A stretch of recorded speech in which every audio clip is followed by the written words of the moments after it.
Ask again. Can life be divided into spiritual life and non-spiritual life? What do you mean? Like, it's like example, if I go to temple to pray, that is considered a spiritual life. And then if I go to work, it's considered non-spiritual. Is life have such kind of division? This kind of division has been created by cunning and clever people. Life is one. You cannot divide it into. It's one life. If you divide it, you are creating more schizophrenia. That will create more tension. You cannot have a separate time for meditation and rest of the time you are living an unconscious life. Meditation, alertness, awareness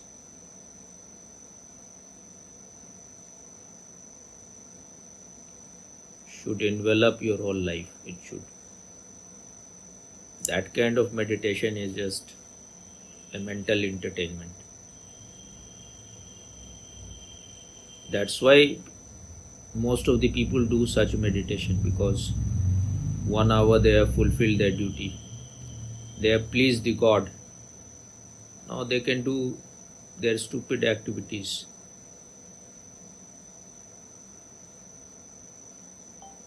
If consciousness is the real thing, if it is valuable,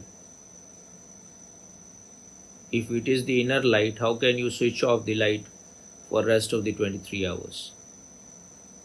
You will break your bones, you will fall in ditches. So that kind of meditation is worthless, which cannot be of any use in your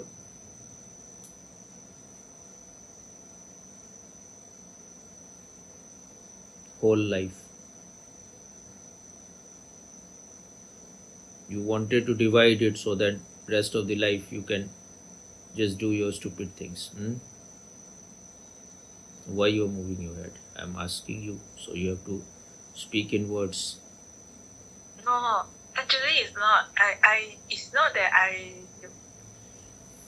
it's not like this. It's just that I was hoping that when I'm doing the work with awareness, with being alert, I was hoping that it can be considered spiritual also. So I asked this question. Don't use big words. It can be considered spiritual. You just have to be present there. Why you have to make big words? Otherwise, meditation is worthless. If it is not making you more conscious. If you have become conscious, you will be conscious whatever you are doing. Otherwise, your consciousness was just an illusion.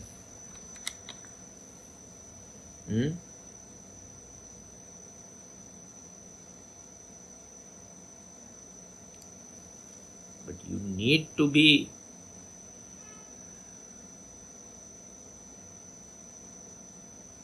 you need to reach to a state where consciousness becomes your natural state. Otherwise, if you are making too much effort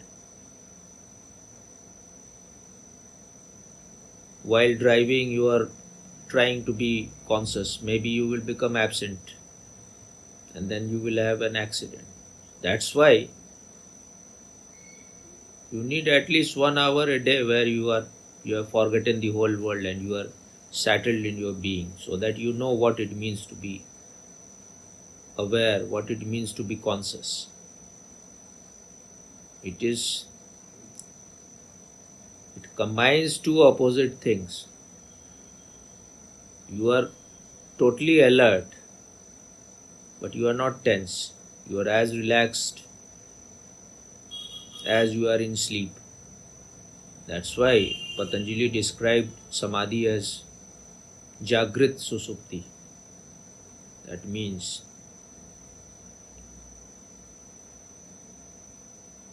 it's like you are awake but you are still asleep.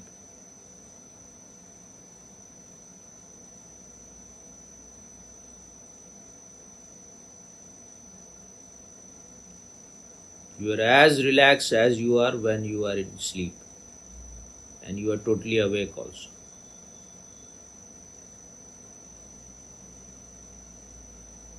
You are sleeping with awareness. Even in your sleep, your inner light is not switched off.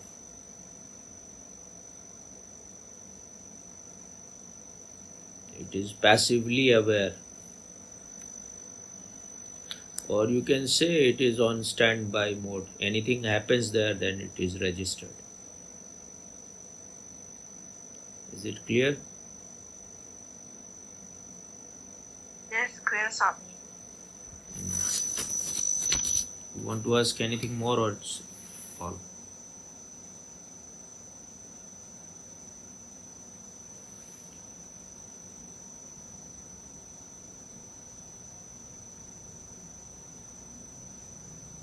What is the last freedom? The first freedom is the last freedom.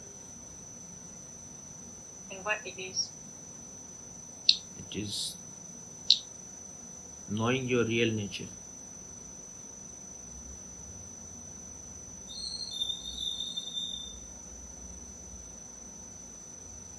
Once you know your real nature, this whole world becomes dreamlike.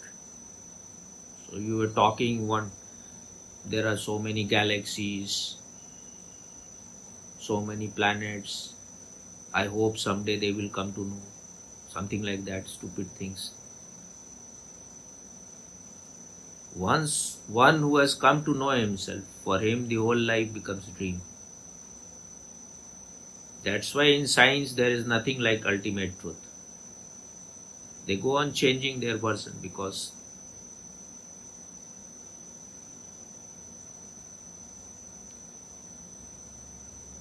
this phenomenal world, this world of appearance, it goes on changing. You have given it too much importance because you have given too much importance to your thoughts, your feeling, your mind. And you think you are very wise, you are full of bullshit. That is, meditation is not like you do some circus for 1 hour. You are doing who and you think you have become enlightened. Meditation is knowing your real nature. Once you have come to know your real nature, everything becomes dreamlike. It has some practical importance. If you want to remain in the body, you will have to give food. If you want your body to survive, it needs shelter, it needs comfort, clothing and all those things. But it is just on the periphery. So those who have come to know themselves, neither they are attached to this world nor they are going to renounce it. Because something which is a dream, if you are renouncing it, that means you think it is real. Otherwise, why renounce it? It has not much importance. Things goes on changing. You may be a very rich man today. Tomorrow you may be a beggar. This whole world, it is a changing world. Nothing remains the same. So you want security. There is no security in the world. It is all your cunning businessman that is sitting within your head is trying to make everything secure. Things are going according to what your mind wants, but it may change any moment. Then you will be shattered. But if you don't give much, if you know it is all just phenomenal world, it is all just appearance.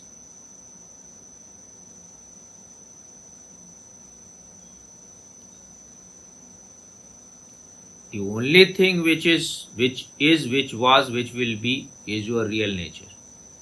That is the very center.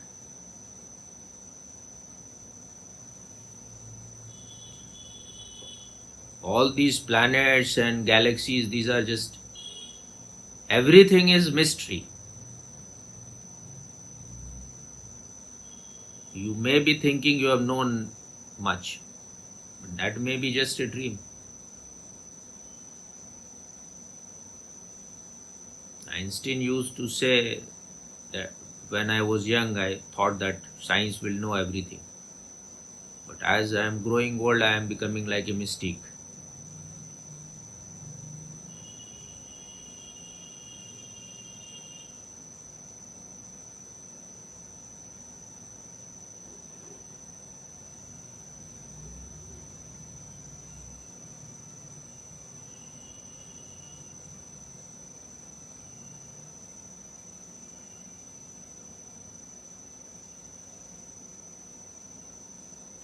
So the deeper they will go into science also, the more deeper they will go, they will know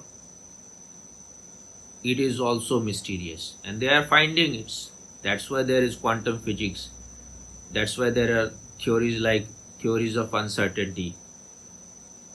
Science is moving towards mysticism. They are searching it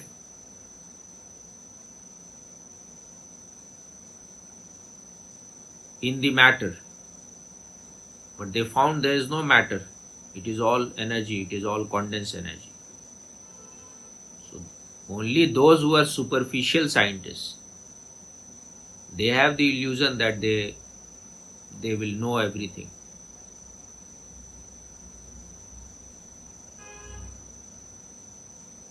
Otherwise everything is just mysterious. Anything which has depth is mysterious. When you have made something into known, it is already dead. So in India they say there are three categories.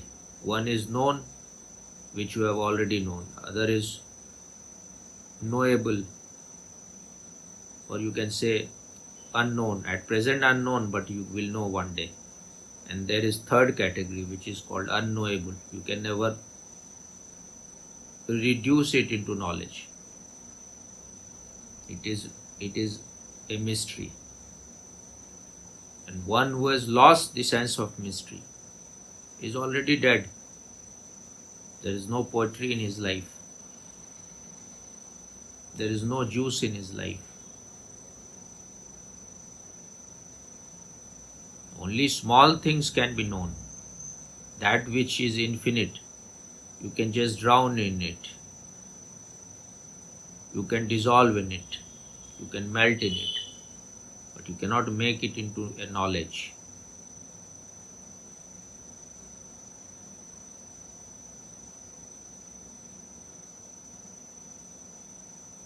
Okay? Anything more, or it is all?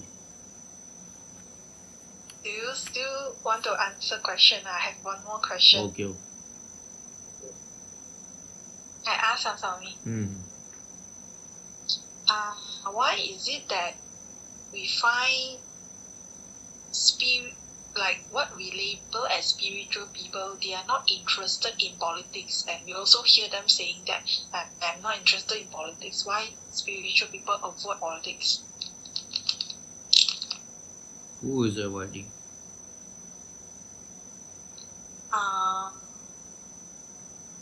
Myself also the last time. You are a pseudo spiritualist. Until I met.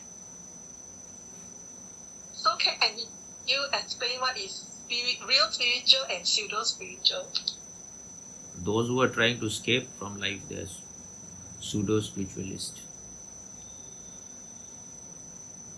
Who is a greater spiritual person than Krishna? He was always in the middle of the problem. He was always standing in the midst of war, totally relaxed. So a person who has known something which cannot be destroyed, which cannot be disturbed, why he will escape? If you are running away from something, that means you are afraid of it. But that doesn't mean that you have to enter into dirty water, you have to enter into cesspool. If you have some light, you can share, and those who are intelligent will apply those things. Or if you have the talent to rule, everyone cannot have that talent. And if you have the energy, physical health and all those things, you can change this world of appearance, you can make it beautiful. Then why a man who is more sinner than all others, why he will run away? He should be the guide. There have been so many kings in India who were enlightened. Janak is one of them. So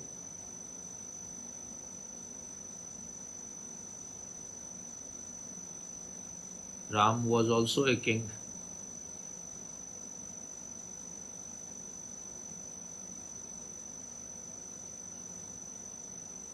But if you are not interested, then there is no need to force yourself. But a little bit you should know. That's why Osho said to the youth when he was going into universities that young people should know, should be educated about politics. They should not join politics. Students, if they join politics, their talent, their career will be destroyed. But they should be totally aware. If you have given your car to an alcoholic, to a drunkard, the accident is going to happen. So when you are totally asleep person, then you will find that kind of government. That's why it is said that in politician your face is reflected. The kind of people, the collective consciousness of the people will create a government. If they are very alert about their right and responsibility, then they will create government accordingly. If they are asleep, then they will create government according to their sleep.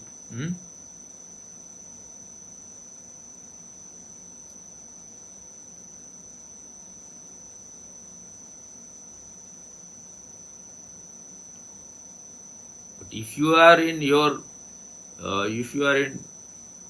in your dark night of the soul, if you are in inner darkness, then first thing you have to give total attention to yourself. Otherwise, your time and energy will be wasted. That is what Socrates said. Know thyself first.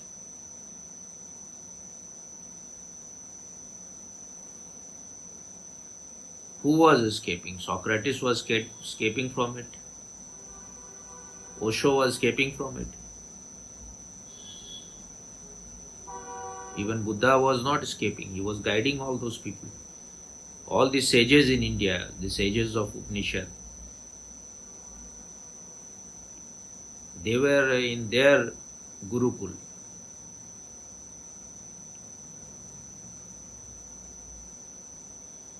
Everyone has to go in their brahmacharya ashram there. Son of kings, Brahmins, everyone has to go there.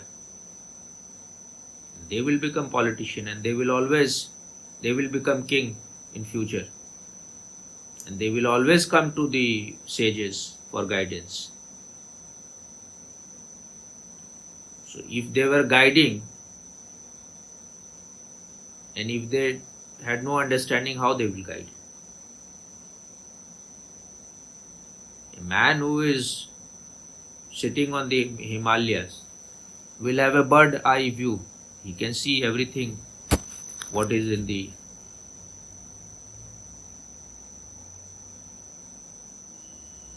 valley, what is below. So he is in a better position. It's not necessary that he should get involved in that, but he can be a guide.